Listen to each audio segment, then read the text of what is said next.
Hello and welcome back to, or if you're listening for the first time, welcome to Epi-Center, and thank you so much for listening.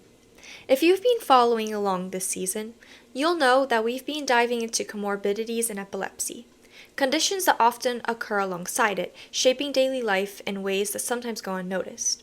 In our last episode, we talked about anxiety and epilepsy, how it can be both the cause and consequence of seizures, the way it impacts quality of life, and why it's so important to recognize it early.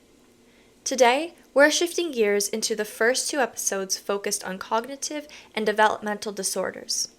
These are conditions that affect how people think, learn, and process information, and they can deeply influence academic performance, work life, and social relationships.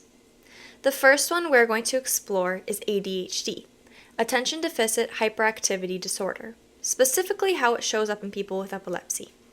We'll talk about what ADHD actually is, how it tends to look in epilepsy compared to the general population, how common it is, what treatment options are available, and where the research is still lacking. So let's get into it. ADHD is a neurodevelopmental disorder, meaning it begins in childhood even if it isn't diagnosed until later. That's defined by a persistent pattern of inattention and/or hyperactivity impulsivity.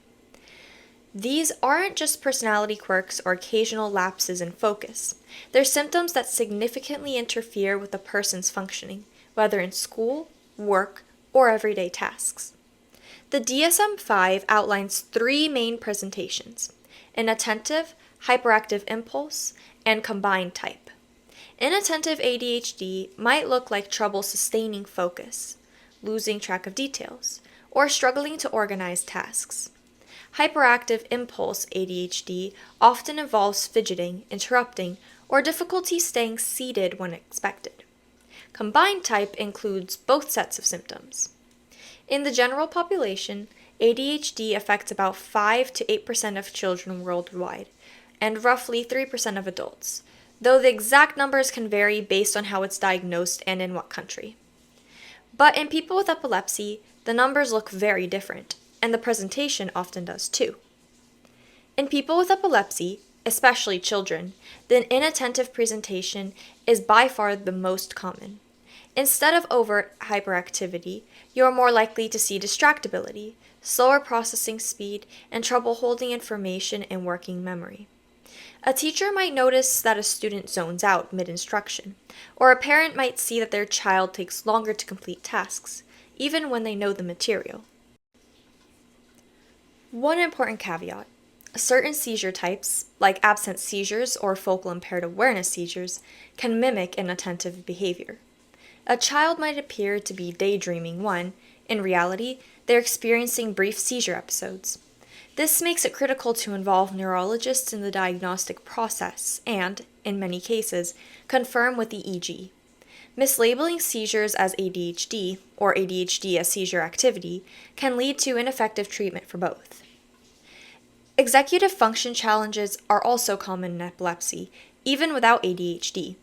These include difficulties with planning, organizing, and inhibiting impulses, and when ADHD is present, those issues can compound. Anti-seizure medications can add another layer. Some may slow word finding or attention, while others are more neutral in their cognitive side effect profile. Because of those overlapping factors, organizations like the International League Against Epilepsy recommend screening for ADHD in every child with epilepsy starting around age 6, repeating yearly, and after any medication changes. In the general population, combined type ADHD is often most common. In epilepsy, the inattentive presentation dominates. That difference isn't just academic, it changes how ADHD is recognized. Instead of the classic stereotype of the hyperactive kid who can't sit still, ADHD and epilepsy might look quieter. The student who seems dreamy, the adult who misses details or struggles to keep track of conversations. The causes of inattention can also be more complex. In the general population, ADHD is linked to differences in brain networks related to attention and impulse control. In epilepsy, those same networks can be disrupted not just by ADHD itself, but seizure activity between seizures, called interictal discharges, and by medication effects. That means treatment needs to consider both conditions in tandem, rather than treating them in isolation. And while ADHD in the general population is typically diagnosed based on a combination of symptom reports and behavior observations, in epilepsy, clinicians often need extra content, school records, seizure diaries, and medication histories, to tease apart what's driving the attention difficulties. ADHD is significantly more common in people with epilepsy than in the general population. Meta-analyses suggest that around 30% of children with epilepsy meet criteria for ADHD, compared to about 5 to 8% of children overall. In adults with epilepsy, the numbers are lower, around 12%, but still several times higher than the roughly 3% seen in the general adult population. These numbers can vary based on factors like seizure type, age of onset, and whether other neurological conditions are present. But the takeaway is consistent. ADHD is not just an occasional co-occurrence in epilepsy. It's a common comorbidity that deserves routine screening and targeted management. The good news is that first-line ADHD treatments, especially stimulant medications, are generally safe for people with well-controlled epilepsy. Historically, there was a concern that stimulants might increase seizure frequency, but large studies and clinical reviews have found no overall increase in seizure risk when the medications are used appropriately and monitored closely. For those who don't tolerate stimulants or prefer a non-stimulant option, atomoxetine is a common alternative. Adjusting anti-seizure medications can also improve attention if side effects are contributing, switching from a more sedating drug to one with a cleaner cognitive profile that can make a noticeable difference. Non-medication strategies are equally important.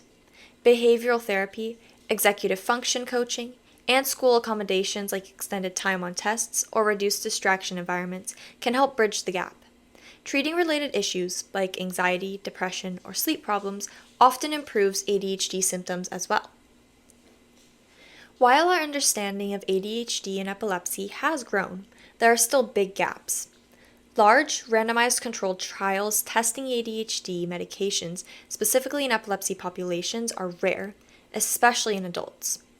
We also don't have enough long-term studies comparing medication alone versus combined medication and behavioral approaches in this group.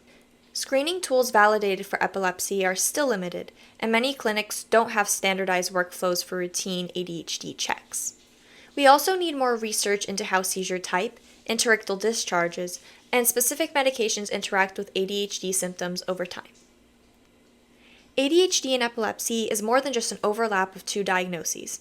It's a complex interaction between seizure activity, medication effects, and neurodevelopmental differences. Recognizing the inattentive heavy presentation, screening consistently, and tailoring treatment to the individual can make a significant difference in the quality of life. In our next episode, we'll wrap up this mini-series on cognitive and developmental disorders with a focus on autism spectrum disorder and epilepsy, another condition with unique patterns and challenges for when it co-occurs with seizures. Thanks again for listening to Epi-Center. If you found today's episode helpful, please share it with someone who might benefit, and I'll see you next time.